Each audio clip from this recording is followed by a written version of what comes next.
beats, baby.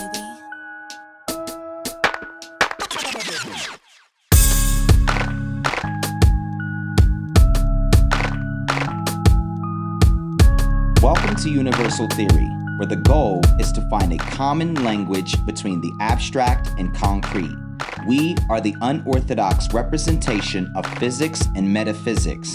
I'm Jordan. And I'm Trent. And together, we are Universal Theory. What's up, everybody? Welcome to Universal Theory. I'm your host, Trent, joined as always, my co-host, Jordan. How you doing today? Oh, he's miming again. He's on his miming game. A good thing he's miming and he's not talking. He's gonna be quiet because we got a guest today. Mm-hmm. We met this brother not too long ago, but it seems like we've known him for quite some time. He's started his own ministry, Rainbow Bridge Ministry. You know, he's doing big things in the New Earth community, and he has cured himself of Lyme disease. And we'll let him talk about that if he wants to, but that's a pretty powerful statement. His name is Amethyst, and thank you for joining us, Amethyst. How you doing? Well, thank you both for having me. Appreciate you, Trent and Jordan. Thank you for the space. Thank you for the container. Feel like we've been building lifetimes, and here we are remembering it in this one. Yes, sir. Mm-hmm. Yes, sir. We had a good live a few days ago. By the time you see this, it'll be, a week and a half ago. But a lot of great conversation. I don't think that we got to get to some of the meat of what, we want to talk about. So first things first, though, Amethyst, I'd like for you to just kind of, give us a plug of where we can find you, what you're doing, kind of what your bread and butter is, that kind of a thing. I'd like to know a bit more about you. Right on. Thank you. Yeah, Minister Amethyst Flame here, founder of Rainbow Bridge Ministry, a private ministry association with the prayer of sanctuary for sovereign beings during this holy shift. We have a Telegram. You can find me on Instagram at amethystflame333. You could look up more about the ministry at rainbowbridgeministry.com. We have a Telegram where it's kind of open. You can come in and then you can apply to be a member to the PMA. And we have an education hub on a server in Discord.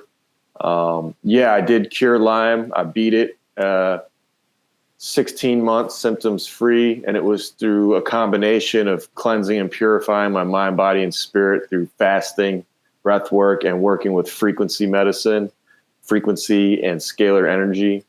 You can learn more about that. I offer that at the website, zeropointfrequencies.com.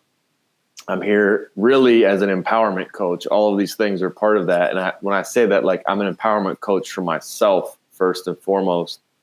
And I share what has worked for me and has worked for others, and that everybody as a sovereign being can integrate and take what works for them and move it into their experience so they may empower themselves. Because the way that I see it is here we are now on earth.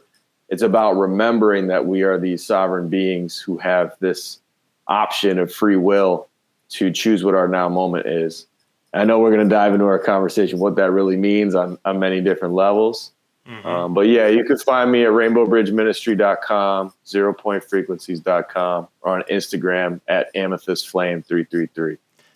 That's wonderful. I want to know a little bit more about you and how you kind of started on this path. If you want to go, start with some memories from childhood, or if you want to start from kind of your most recent initiation, that's up to you. But if you wouldn't mind sharing with the people a little bit more about yourself and your personal walk. Yeah, definitely. I'll give an overview. I mean, since I was a child, I always had the ability to kind of see and feel things. I'm grateful to my family and my bloodline. I learned a lot, and I learned a lot in many different ways. Over time, I got into the punk scene and when I was in my teenage years in Lower East Side, New York City, and I found community there and the DIY ethos. And this is pre-internet kind of, like AOL was out and bulletin boards, but not like social media platforms. Sure. And I saw that we were able to find people who were in the same way, seeing that the system wasn't what it was said to be, but that a lot of the keys that we had, nobody had a way to transmute it. So there was we want to destroy the system. And then, that usually leads to kind of destroying yourself because you don't have something on the other side.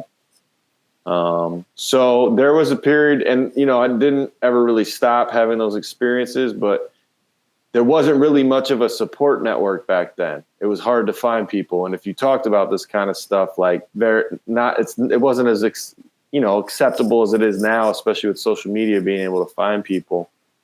So for me, basically, I did my best to turn it off for a long time. And that was really delusional, in all honesty. And it went through a number of series of patterns in my life where I would get really sick or have something terrible happen that would kind of like force me to a course correction and be conscious and come back into like transmuting things.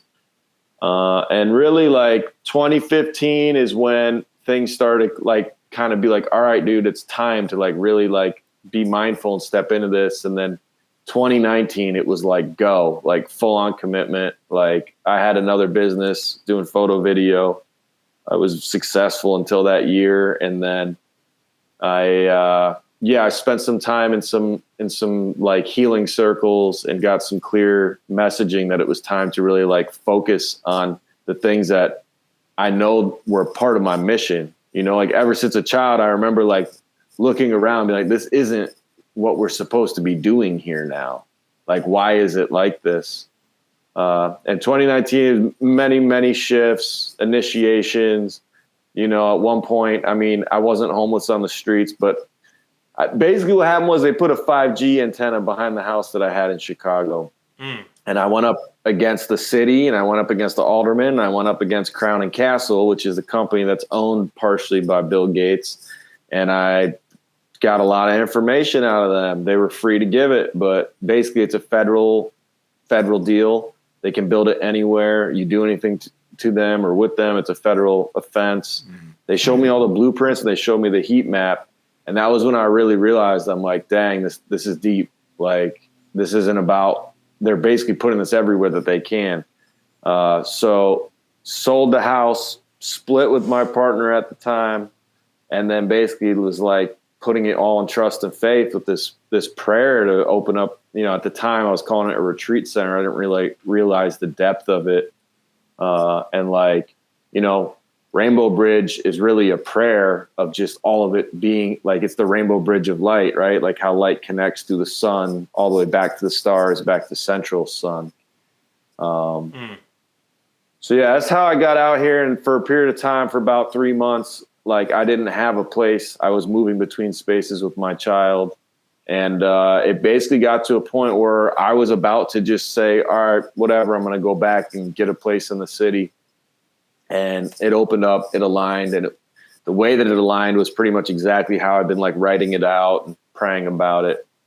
So that's kind of what brought me to the prayer of Rainbow Bridge. There's a lot more packed into that, but I'm not going to go too deep with how much time we have, the space, and the container we're in. Well, I appreciate you sharing. One more thing I'd like to know before we kind of get into the back and forth is, if you could say one thing to a kid or a teenager that's struggling with the same issues that you and other people that are on this walk struggle with, what would you say? You're not alone. Ever.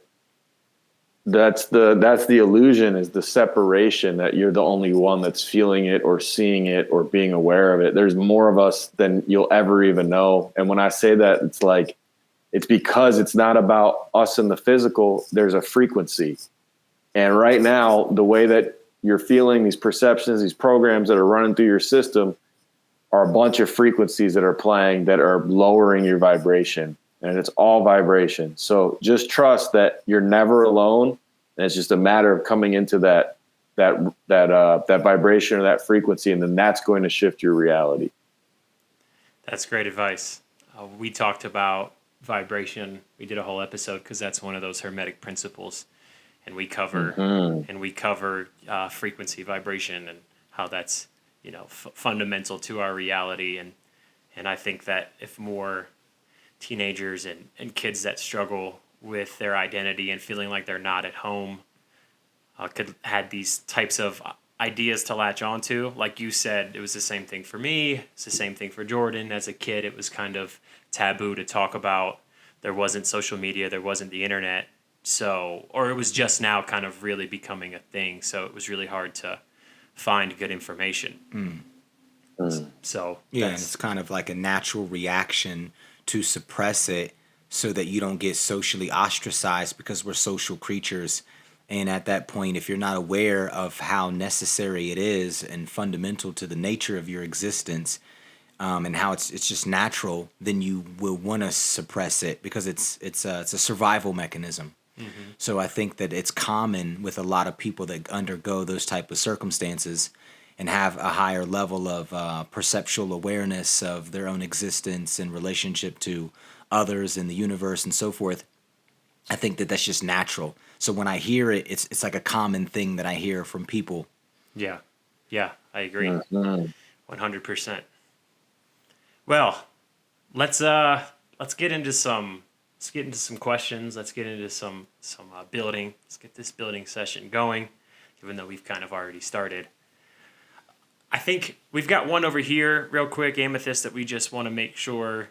We really want to know your opinion on this. Do you think that we discovered God, or do you think that we created God?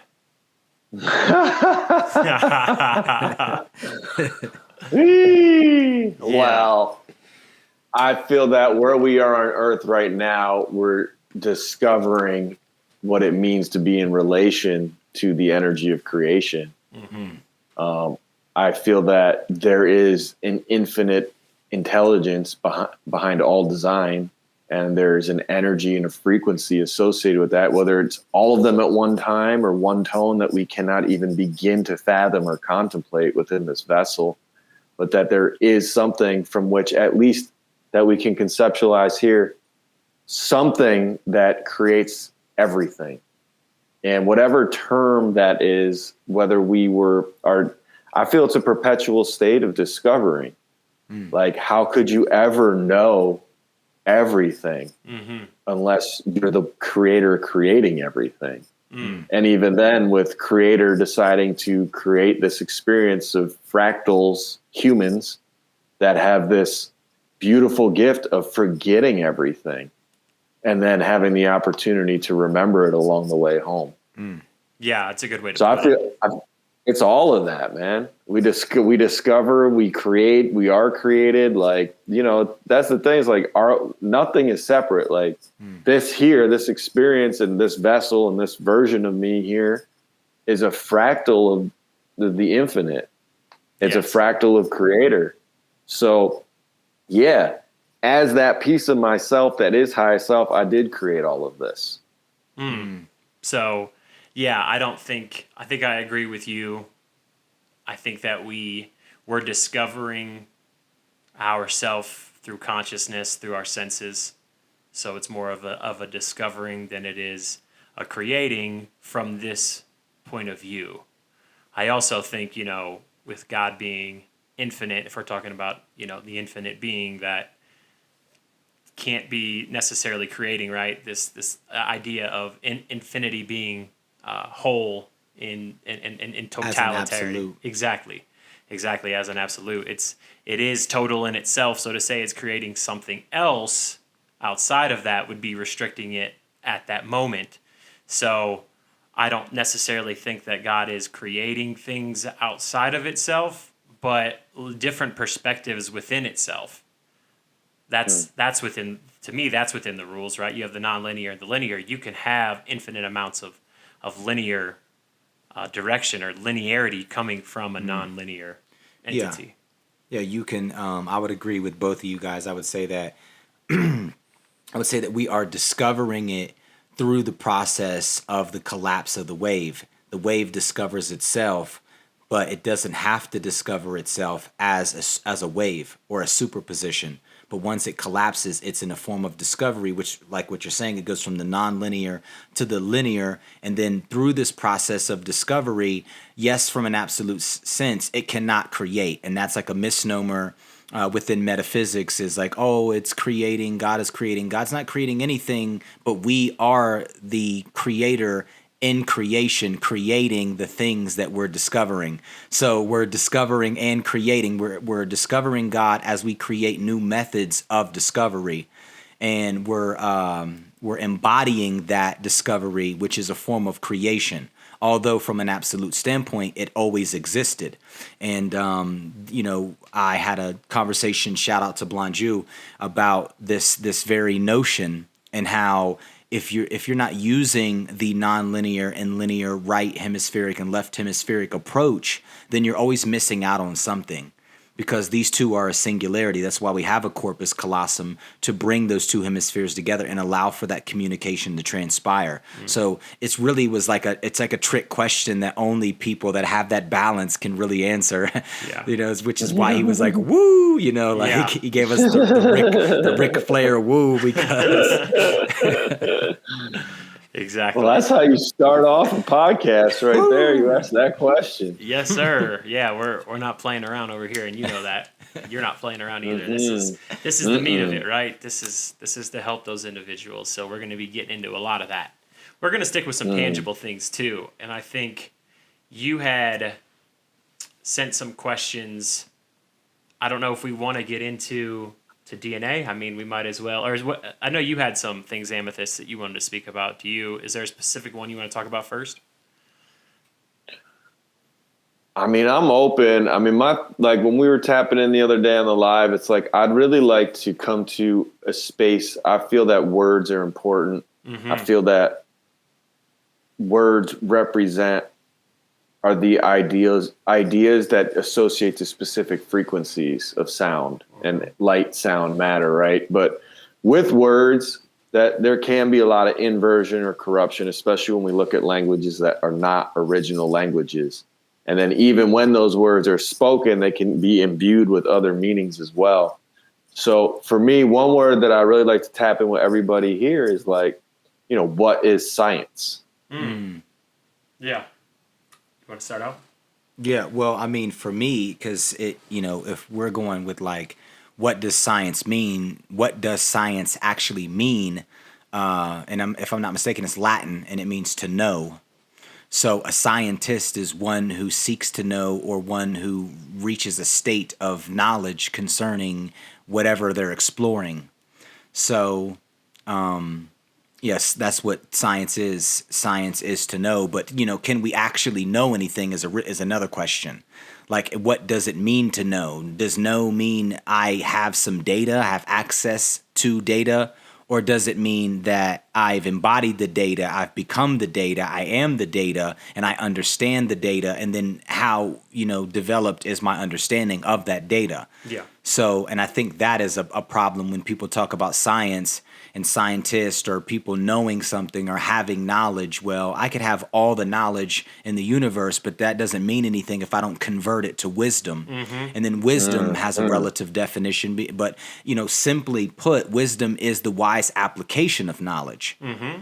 Yeah, exactly. I think that we could talk about science in the different ways different communities understand it. I think to the average person, science and technology probably are kind of more closer related than what science truly is. And although technology is an offshoot or a byproduct of science, when Jordan and I, when we talk about science, because we'll talk about the science of things, the science of psychology, the science of understanding. So there's more to it than just this black and white science and the scientific method, which has to do with, like Jordan said, having this data. But then is a computer a scientist? Is a hard drive a scientist? Because it's full of data. But so, right, it's more than just it's more than just the information existing somewhere. And that is where I think in school, that's where I noticed the disconnect was. There was this data that was staring people in the faces. There was this information that was trying to get across. And there wasn't that insight, that intuition, and for a lot of those individuals that were in school to say, wow, oh, the three body problem, that's the only time particles act this way is when there's three, not when there's 1, 2, 4, 6, any other number of particles. Only when there's three. But to the academic, there's nothing behind that other than it acts differently.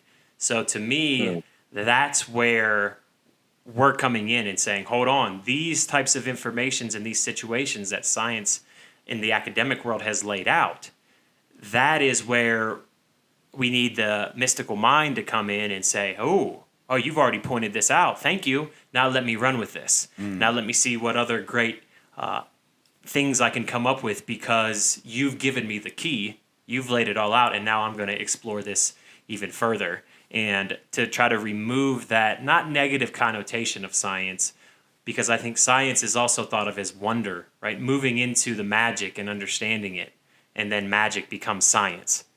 So it's really just this taming of the knowledge, or understanding of the knowledge and internalizing it, like Jordan said, is wisdom, would be my point of view as well. Yeah, that all resonates with me for sure. And like the one thing I'll add to that is, in yoga, I believe that the word yoga in Sanskrit means like the science of self-discovery. And I feel like this term of science has been turned around based off what it is, which is what you two both expressed very eloquently. It's like the accumulation of knowledge, but through experience becoming wisdom. And that's essentially what the scientific method is, right? You keep doing it until it proves that it's right or wrong. And the only way you do that is through your experience. Exactly. And I feel that there's this separation within the term science that exists now, of course, right? In this reality, but it's like the term science does not just, the term science, the concept of it existed well before anything right now that's called science, yes, like in a mainstream way. So the fact that now it's been turned into this one specific application that essentially is its own religion within certain areas right now.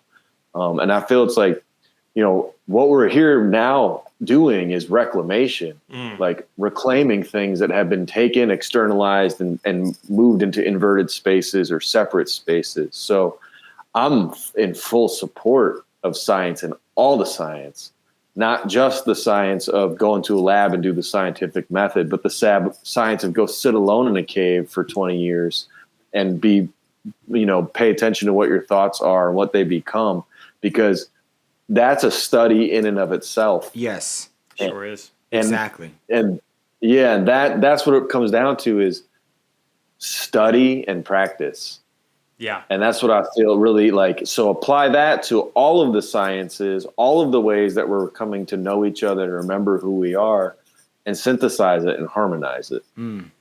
Yeah, exactly. And synthesizing and harmonizing is a good point. That individual who goes out to that cave, it's important that they come back and that they share that, and that they are working on, how do I help others get to this point too? Do they have to go out in a cave for 20 years? Or can we come up with some way to kind of short circuit that and say, hey, or simulate the cave experience? Yeah. And it's going to happen. And a lot of times, this is one of those drawbacks of like modern science and claiming a terminology for oneself and creating your own ideology around it, is they were the original scientist. So I've said this before, philosophers, the modern philosopher, mathematicians or scientists or physicists are philosophers with math. And a lot of times we talked about how, and sometimes they'll even forget that themselves. They're like, oh, we're not philosophers. It's like, well, ask a theoretical physicist if he's a philosopher. Yeah. Because there are no facts in science. There are theories, and this is as close as we get to a fact, because a theory is where we've been able to prove it in a scientific setting a multitude of times, and with a multitude of different scientists doing the same experiment, getting the same results. But can we do that? Absolutely. No. Well, we might, but we can't say yes or no, because we'd have to do it an infinite amount of times and get the same results. Yeah. So And I think people, forget that, and they misconstrue the word theory because they're like, "Oh, it's just a theory." It's like, yeah, that means it's been proven multitude of times. Yeah, Newton's theory of gravity. That's still theory, right? And Yeah, not a hypothesis. Yeah. And so now we're getting into words and how they're used and what they mean and how they're misinterpreted and how it's used in one setting versus another setting. It's not used in the same way. And this is it goes back to the Socratic method. When people think of Socrates and the Socratic method, they think of, I'm gonna answer your question by asking you a question. Mm-hmm. But before he did any of that, he was like, "Yo, we need to have some verbiage we agree upon." Yeah. If we don't do that, then we can never come to a sound conclusion. Because if I say book and you say book and you mean tree and I mean byproducts of trees, then you know what I mean. Like we're deviating from the logic here. Mm-hmm. So we both have to have the same meaning once we sit down and dispute something. So that's kind of like what needs to happen, because a lot of times people can be on the same frequency but be using different definitions for the same words and then be saying the same thing or saying the opposite thing, but they don't really know exactly what's being said. So you might be saying the same thing, but you're in a disagreement. Yeah. Well, that's the importance of understanding, and that's the importance of technology, and that can help us understand even individuals with different languages like Google Voice. And those type, or Google Translate, right? So we can use technologies. And speaking of technology, Amethyst, I got another question for you. What technologies do you have, and how do you use them in your walk? Yeah. Before I go into that one, you were just talking about Google Voice. Sure. I mean, it's so much further advanced than that, bro. Like, China literally has stuff already that can read your mind and your thoughts based off of the energy or the electrical output of your brain. So like they've been testing it on people in their factories. So when we start thinking about it, like, all right, so that's their perspective with that technology. What is it really here for? The technology, this whole human vessel is already like super optimized. Like when we talk about like the cities in Sanskrit, or anybody that was said to have done miracles, or any of these stories of, the past where people seem to have superhuman powers, like there's 98% of our DNA that they consider quote unquote junk. Mm-hmm. How many codes are in there that are from infinite intelligence? The quantum consciousness encodes all that information within the vessel, within the DNA. So for me with technology, it's like, what is the prayer? China's using that for control, right? For domination. But it is a reminder that we're already capable of this. The ESP, like Jose Silva, if anybody's familiar with him, the mind control method, like he basically trained his children to have ESP and then went on to go and do this with people in pharmaceutical, like corporate people, like in halfway houses, people in rehab. You don't hear much about it anymore. But that human technology, that technology is already here.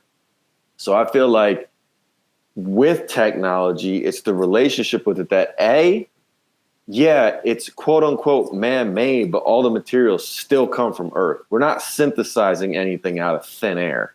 So everything is still coming from the planet, the conscious life form that we are coming from. It's just something to remind us of what our capabilities are.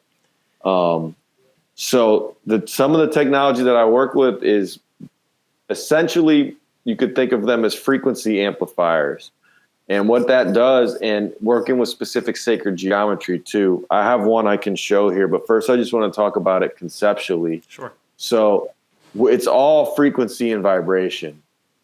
And we are constantly in our experience here on Earth being surrounded by frequency. There's Wi-Fi, there's Bluetooth, there's cellular, there's radio frequencies, clothes emit frequency, your organs emit frequency. Every single thing is vibrating. And whether you hear it or not, there's a frequency to it. So the awareness that every moment we are in frequency.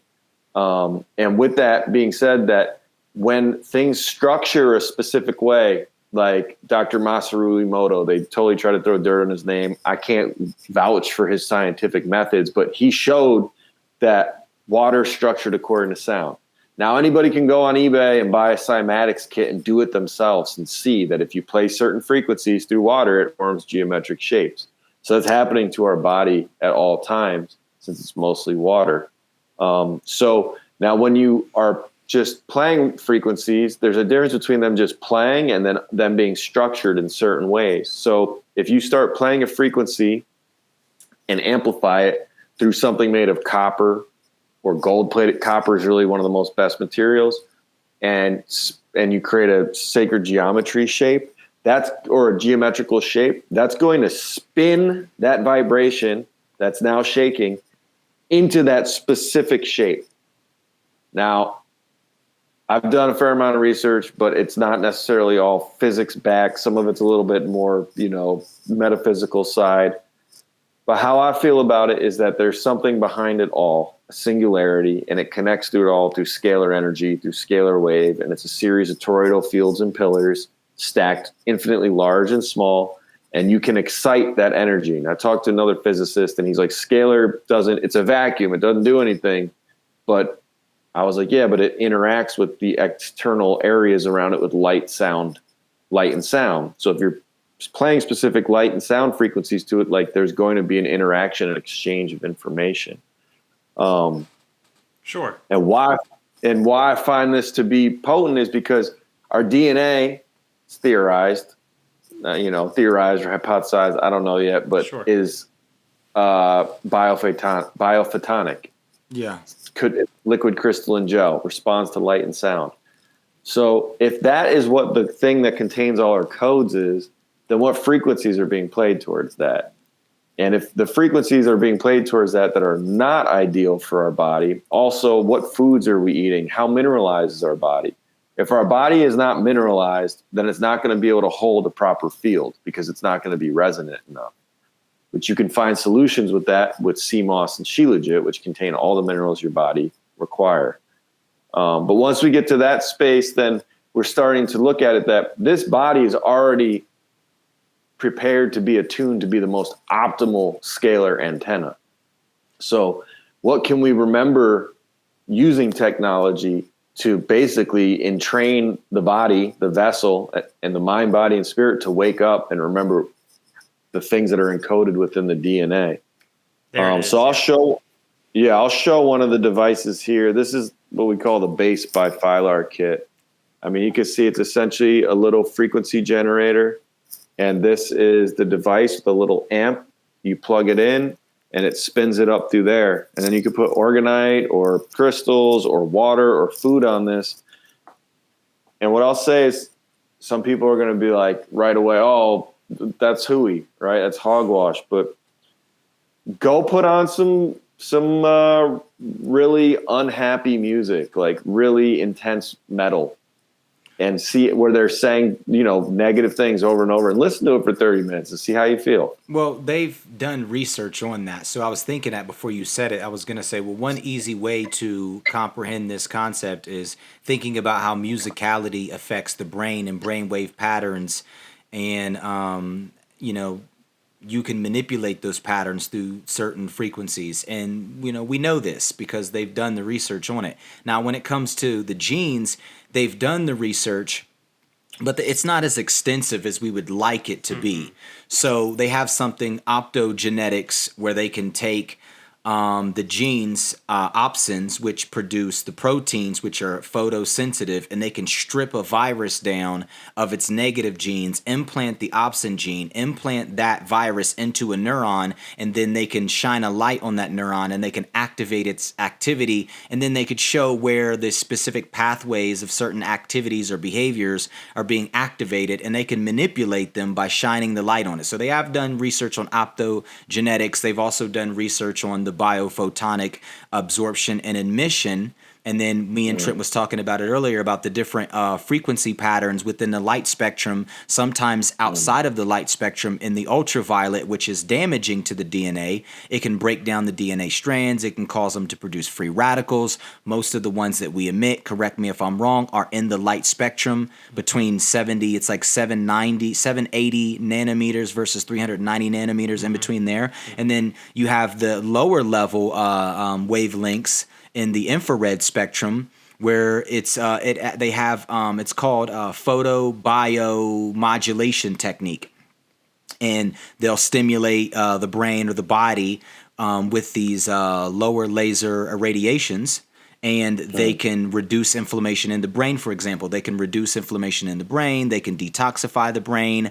They can cause synaptogenesis, new synaptic connections, neurogenesis, where you're producing the stem cells, the neurostem cells, so that they can reproduce other cells.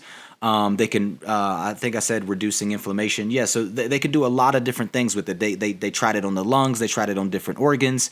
So a lot of this stuff is out there. There's a few other studies that we could probably bring up a little later. There's one that it hasn't really been fully validated in the same way, but it was like Dr. Peter Gareve, I think it is, and it was the phantom effect, where they put the DNA in a solution, then they put light in the solution, and then the light emulated the DNA. And when the DNA was removed, the light was still emulating the DNA. But he said that he had done it for up to 30 days. When we researched it even further, it said that it only happened like, what, a fraction of a second or something? A fraction of a second, that it was actually able to hold on to it because of the structure of the water or whatever. The way that the structure of the water is changing, even though we don't see it, right? There's things happening with electrons and whatnot inside the water that we don't see. So for it to be able to hold that structure, you would need a very probably specific type of water. Or you would need to, have it demineralized and this and this and that. And that maybe would allow it to hold on to this information longer. But the fact that it can hold on to information is still pretty... It's interesting, right? And there's a lot of these scientists right now that are doing things like this. They're like, how far can we take this? There's this. This is how it acts in nature. Here's something else. Let's put the two together and see what we can find out. We have the technology now where the limitations really are our imagination. And how much funding we can get for it, because really that's what it boils down to on top of that. And then another thing is, so from the standpoint of the biophotonic absorption and emission, they showed that the DNA molecule could absorb the photons, and it would transmit these photons very rapidly to other portions of the DNA molecule, and also transmit it to other molecules in close proximity or within the vicinity. But it doesn't happen for that long. Again, it's not photons that are being transferred. It's energy. Oh, yes. Well, they absorb the photon and then transmit the energy. Yes, exactly. Yeah. So there is photonic absorption. And we appreciate you, Amethyst, because, we kind of went on a little bit of a tear researching some of this stuff, right? Because for us, it's, as you can tell, because it's important, I think. That's an important aspect of it. Like we talked about on the live, it doesn't matter who tells you what, whether it's coming from someone with their PhD or someone who studied in the woods or in a cave for 20 years. You should try to find backing.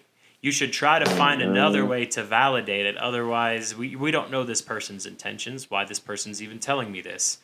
Are they trying to sell me something? Are they trying to validate themselves through me believing in them? So there's a lot of different kind of psychological aspects that go into it. But yeah, being biophotonic, I mean, that's a thing. It's not just good though.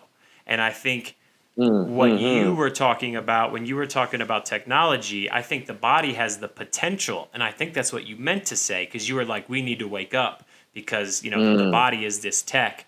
In my mind, it's hey, the body is this potential through righteous living, through having a proper moral compass, and through experiencing self through a proper lens. You're gonna change your body. That's gonna change the structure. Like you said, the water and the rock music, it all kind of comes together that if you live a certain way, the technology of the body is going to form a certain way. And maybe those UV light, maybe instead of it being damaging at 300, it starts to damage it at 310 or 320. We could be pushing that threshold. Yes. I mean, that's just a hypothesis, but. And another thing to add on to that, let's simplify it and we say, because this is normally where everyone starts out, but then they kind of stay there with, the simplicity of frequency changes geometry. And it's like, it does. Now we have to go into a laboratory setting, and let's say you're using certain crystals to produce certain frequencies, which will in turn create certain geometries, but it's not going to be the same for everybody. maybe there's a generality, maybe it's regional, maybe it's cultural, maybe it's racial. You know what I mean? Like, so, you know, I mean, you might have a certain genetic mutation where it has a negative effect on you. So that's why we do the research, so that we can say, okay, well, you've been using onyx, but it's normally good for this, but now you broke out in hives. Well, maybe you're allergic to something. You know what I mean? Like, Yeah. So, but getting into the geometry of it and just thinking about how that works, the body is a machine. It is a quantum machine, and it does operate off of a certain frequency range, and you can attune that frequency range. But it's odd, in, you know, elaborating on the point that Trent brought up, where a certain moral compass, it's odd that our biology is tailored to function more or less optimally depending upon our attitude. And if the attitude is what they call positive thinking, there's positive results.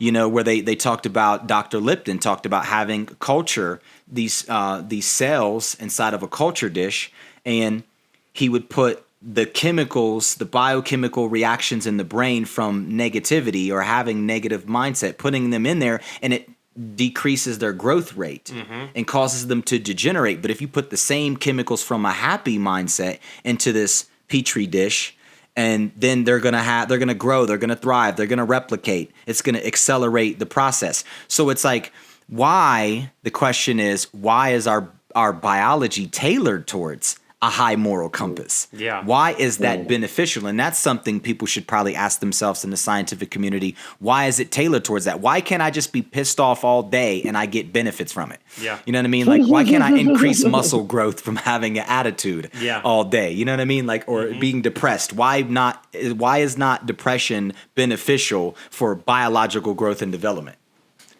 Yeah. Yeah. I mean, that kind of leads into the next question that I have for you, Amethyst, but if you want to touch on that.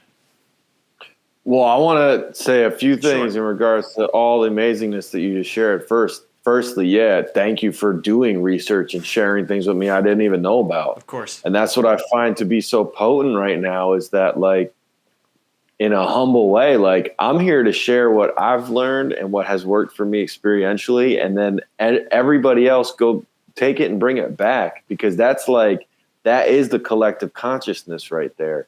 And I do feel that there is a leading curve right now, people who are here as way showers. And it's very important to collaborate, share information, and co-create.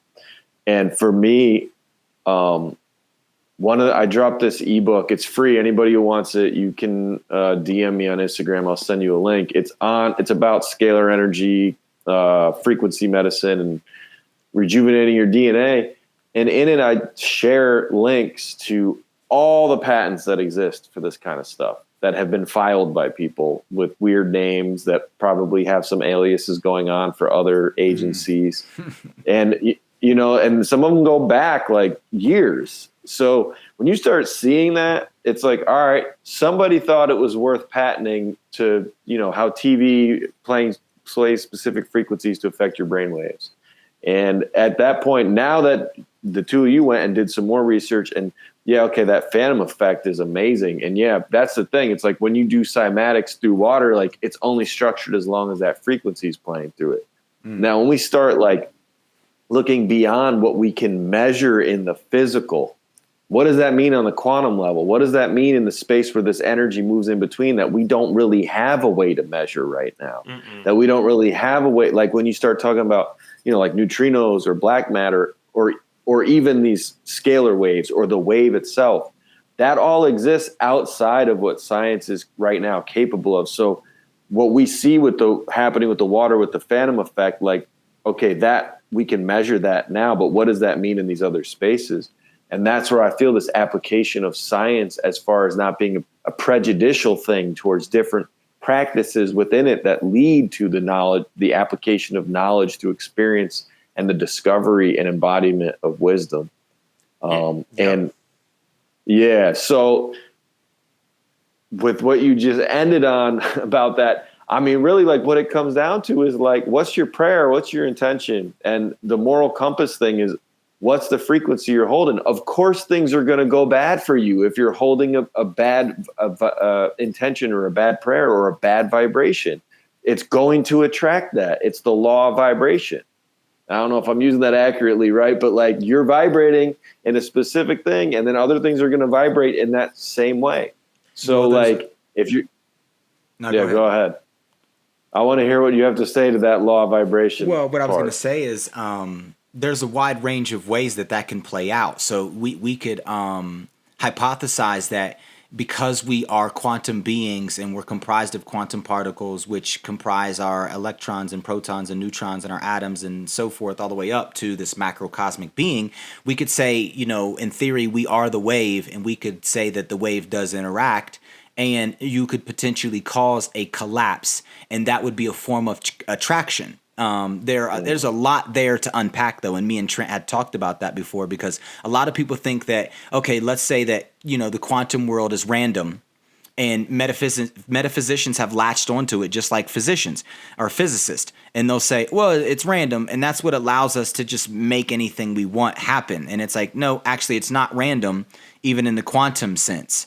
So the quantum is what causes the collapse from the wave in a superposition, and then it creates a reality that reverberates back to itself. So even if you are making something collapse, that law of attraction is reciprocal, and it has a causal relationship with the wave, and that implies a lot, and a lot more than people are willing to accept, of how powerful it is. Because, Trent made this point the other day. It's not like we have a bunch of clones or everyone else is just an aspect of us. Not to say this isn't the truth, but let's just follow this. So they're just an aspect of us, and we have the right to make everyone else do what we want through our free will. You see what I'm saying? And that's a problem in itself. So, yeah. But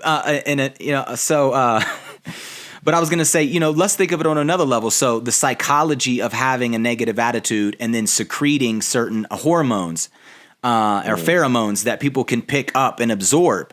And, secreting stress can be absorbed by other people. They can literally absorb those chemicals and they can become more stressed. So that's a thing. And then body language is a thing. And then eye contact is a thing. And then attitude is a thing. Do you want to be around people who always have an attitude and they're always putting themselves down and putting other people down? It's like the law of attraction reverberates in a wide range of ways. Mm-hmm. It permeates every aspect of our being.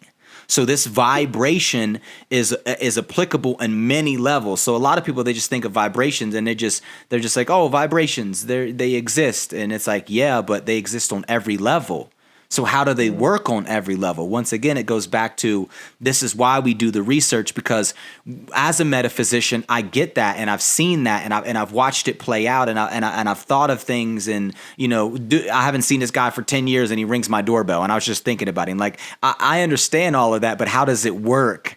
You know what I mean? Like, and, was he randomly in a neighborhood? And is there such thing as randomness? You know what I mean? Like, and what vibrations has he taken on for the 10 years that we've been apart for him to randomly, quotation marks, randomly be in the neighborhood and ring my doorbell? And I didn't even give him my address. And he you know what I mean? And he was just returning the dog that got loose, but it was my dog. Yeah. You know what I mean? There's definitely patterns. There's larger patterns in what we can understand, and there's too much data right now. Kind of going back to what you said, Amethyst. There's too much data right now for some of these systems for us to be able to understand them. So we work with the systems of what we have. So kind of going back to what you were talking about with the scalar energy or anything that exists outside of the realm of science right now, to me that's what everything at one time was. Everything at one time. I mean, when you had Michael Faraday and Maxwell, James Maxwell, trying to understand what electromagnetic waves were. We had no idea what electromagnetic waves were, and that was this kind of fringe thing, and these two guys got together and they started to understand it, and they started to understand electricity, and that was a huge turning point in science. So for me, what's so great about that, the fact that there could be this technology or this energy, and the fact that there is, because we know dark energy, dark matter, we can kind of weigh it, but we can't really interact with it. That's not always going to be the case. We have when there's a question, it's take that question and see how we can make that a part of science. How do we know, right? As we said, the definition of science kind of at the beginning is the individual who is seeking to know. So this is, seek to know the answer to these questions, and then that becomes a part of science. And right now, if it's outside of the realm of science, that's okay, because there's a step. It's discrete. There's these, it's continuous and discrete. It's discrete in the fact that there's these steps to get there. And maybe the steps to get there aren't clear. So maybe the step that gets us to one of these breakthroughs comes from another field, or comes from out of left field that we had no idea that it was going to interact with or be the intermediary step to understanding other processes. But that's fine. That's why we all have to keep moving and keep understanding and keep bringing these ideas into the forefront of science, and we have to keep experimenting. And then we might be able to know why somebody from 10 years ago shows up at your door. Well, the data shows that this and this and this. In the future, we would be able to have a satellite observe every person moving with the weather patterns and tectonic shifts and animals migrating and humans building civilizations and destroying them. And we could get to a point where we could predict these things, because we could say, oh, well, they're all connected. The reason why he showed up is because, and then show all of the things he ever did for 10 years all the way up until then. And then you could validate this law of attraction. Yeah. You could be like, oh, this is why this happened. You know what I mean? Like, so it's like, back in, in more ancient times, they might be able to go into the astral plane or something, and they could say, oh, well, this is why I can see 10 years ahead, and you're going to ring the dude's doorbell. You know what I mean? And it's like, now we have satellites, and we have these people who can also do these epiphenomena. You see what I'm saying? Yep. And pairing them is the key.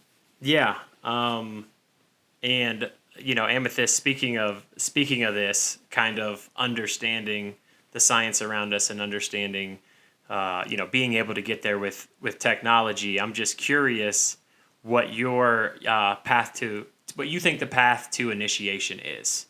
And is it, do we transmute energy on that path, which I think you've already kind of answered that, but maybe if you could just kind of speak on what you think the path of enlightenment or initiation is.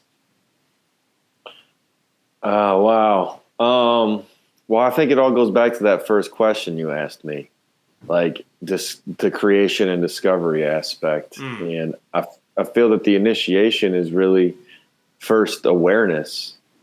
And that awareness is that you don't know everything. And with that awareness that you don't know anything and that you can't define everything. And, I feel that we are these multidimensional beings. I mean, there's quantum realms stacked on top of us. Consciousness goes beyond this vessel. The DNA contains all the information. So when we start talking about these sciences or being able to prove or look at the patterns of law of attraction, I mean, really, like, I always said, it's like the next level of evolution is not physical, it's conscious. So as our consciousness evolves, then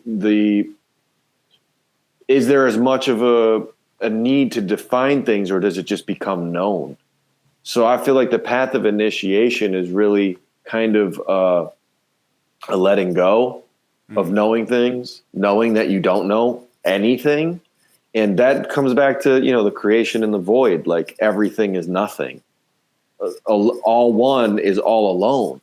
Like when you start looking at how these things all balance and play out, like the initiation is to be able to hold a space that accepts it all without feeling a reaction to any of it and choosing what it is that you're choosing to interact with. Like right now here on Earth, there's a lot of terrible things happening. There's also a lot of beautiful things happening. And I'm blessed enough to be in a scenario that, the transmutation, right? Where I am in my life, I can't say that everybody would have the opportunity to be at. And where someone else is in their life, I might not have the opportunity to be at.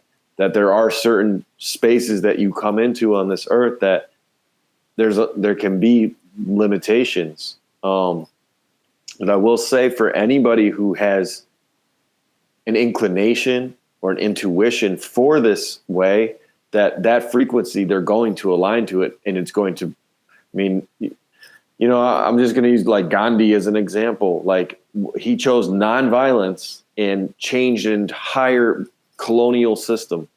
And basically, like he was you could look at where he was from versus where these other people were from who were putting that system of oppression upon them. They came from what they considered the most civilized space, and that whole thing fell down, at least in that area. I mean, it's arguable if it ever fell, but so the path of initiation, I really feel, is, you know, the humility to acknowledge that you don't know anything. And in doing that, that there's a remembrance. And yes, there are things along the, like, I'm steady learning. I read, I watch things. And whether it's in this space or it's in the blockchain space or it's in the law space or it's in the garden space, like, I'm like, always, like, you know, and what I find with that is the more that I learn, it's almost like the more that I remember. Mm-hmm. Like, I might have read about it in the book, but all of a sudden it's implemented into my life. So I really feel that the space of initiation is to be in a humble space of discovery at all moments and being non-reactive to what shows up. Some of it is going to be traumatizing. Some of it's going to probably be disgusting. Some of it's going to be joyful, but I forget the term equanimity, but there's another term from some tradition I'm not remembering right now. But when I say being equanimous, that doesn't just mean like rolling over and letting any old thing happen.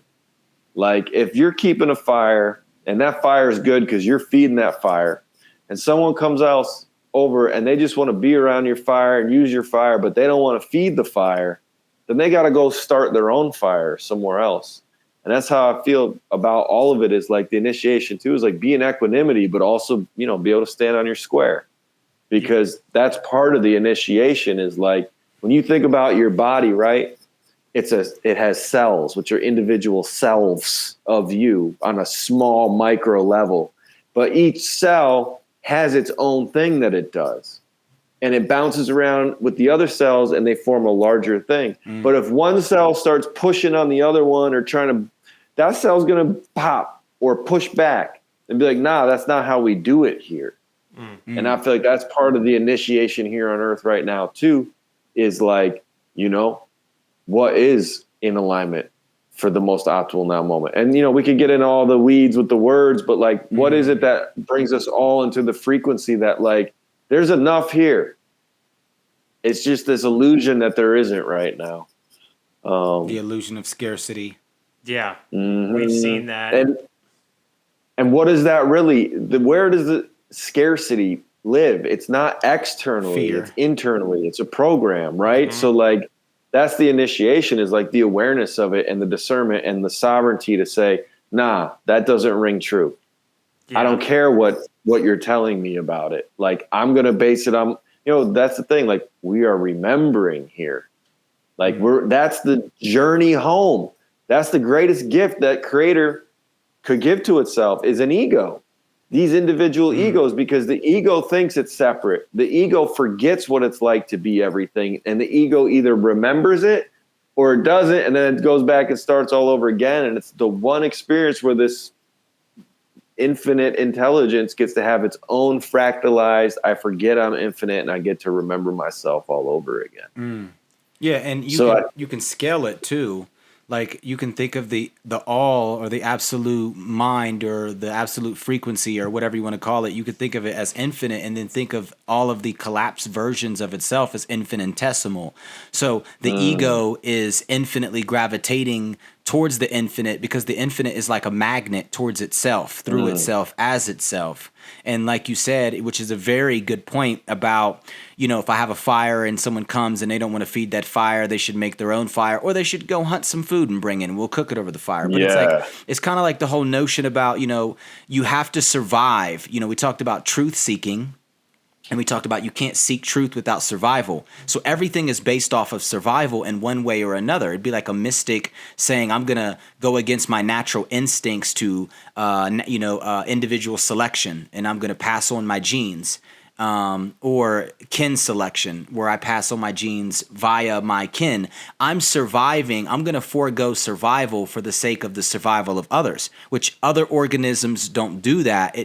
But it's a natural evolutionary acquirement over time because it's innate in the nature to reciprocate. It's innate to communicate and to compete. And then think about how Jesus was like, supposedly, turn your cheek, your right cheek, your left cheek. And people are like, that means they feel like it means let somebody beat the crap out of you. And it's not. It means allow yourself to be wronged.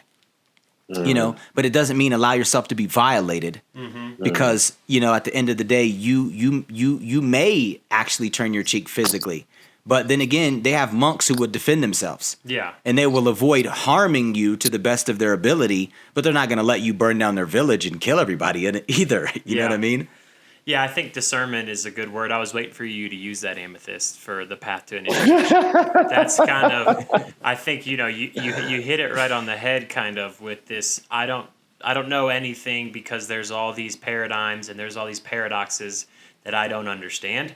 So, wow, that's outside the scope of what I'm ever taught. And that's kind of, I believe, where it starts. And then you start to discern different information, whether it's through different religious practices or it's through science, whether it's through meditation or whether it's through, talking with other individuals. There's many ways of working on your initiation and making your way through it. But discernment and sovereignty, I think, are two of the main pieces that you hit on that have been, definitely a part of my path and a part of my initiation into the sciences. So that, what you said definitely rang true. And, even because it goes down to the truth seeking and because those mechanisms go hand in hand. Yes. Survival is seeking truth. Yes. So, you and even seeking is survival. Exactly. And to elaborate on another thing, because it's like you guys are making great points. And so you brought up the individual cells in the self. And when I started studying the cells and how that worked in the human body or just period, every cell in the body has the same genome, but there's different cell types because they've been epigenetically regulated to manifest as a specific cell type, but they all have the same genome. So initiation is the same way. You have different cell types. Some cell types can become other cell types. So there's a hierarchy of cell types. You have embryonic cell types, and then you go all the way down to skin cells and nails and things like that, which die off more rapidly. So it's kind of like gravitating back to an embryonic cell type where you can produce all of the other cell types. And that's kind of like what a master's philosophy is he becomes an embryonic stem cell and he's able to teach the other cells to become that through his message. And that's kind of like how initiation is on a scale in the human body in relationship to the creator, the infinite and the infinitesimal, and it being a magnetic force drawing you towards that. That's a good way to put it right there. Yeah. Yeah, Jordan has his way with words sometimes. Well, I know we don't want to take up too much of your time. We definitely, appreciate you coming on here and sharing some of your wisdom and sharing some of your, things you've been through. Is there anything that you wanna, before you plug anything else that you'd like to, get out on this podcast, or do you have any, we could probably spend a few more minutes if you have another question, or, it's up to you. Well, I'd just like to tap in on what both of y'all said. Discernment is key. And I feel like through discernment, it continues to grow in the awareness, and then also that aspect of sovereignty. And that what discernment actually really looks like is a series of repeated patterns over and over where you gain awareness on how you're either responding or reacting to it. And that the discernment is you could have the same person or somebody like the same person come and give you the same piece of information over a span of years. And when you get that information, what are you going to choose to do with it? And you can take this to, any aspect right now that's happening here on Earth. Let's say somebody decides to come up with some type of mandate. Are you going to think for yourself, or are you going to follow that mandate? And then if they come up with another mandate, are you going to think for yourself, or are you going to take... So the discernment is really like, I've kind of broken it down to a formulaic thing. It's like, okay, this thing is going to show up and I'm going to decide what I'm going to do with it. And I really see it as energetically, you're either reacting to it, which means you're allowing your emotions to take control and be quote unquote triggered by it, or you're responding to it, which is you're aware of it. And then you're going to be patient and decide what actually would suit the best scenario for me in this. And that's what I've really found like the formula of discernment to be, because in the past, it was like, oh, I'll just learn as much as I can, and then I'll know what's true or not. But there's absolute truth, right? But in your experience, everybody's experience has a different kind of version of truth depending on what they're going through in that moment. So in that moment for them could be a continued steps of initiation. Like I call it, like you got three options. You could loop, where you just keep doing the same thing over and over again. Let's say you're drinking, right? It's like every day you get off work, you're miserable. Well, I'm just going to go to the bar. Well, that's a loop right there. Now let's say you're at the bar one day and somebody offers you something that says this will make you feel even better, and you decide to do that. Well, that's a down cycle right there, because that's going to lead to another lower possibility of looping or continuing to spiral down. And I could, I'm not going to speak on that exact scenario, but I've definitely down cycled in my life because my discernment was not on point. I learned a lot, and maybe I learned a lot of some of the wrong things, and it brought me to different spaces. Or you're upcycling, which is basically the opposite. And when something comes, you recognize it, see what it is, and you're not reacting to it out of a space of fear, out of a space of lack, out of a space of scarcity. And it's like, all right, like I know how I react. I know how I responded or reacted to this in the past.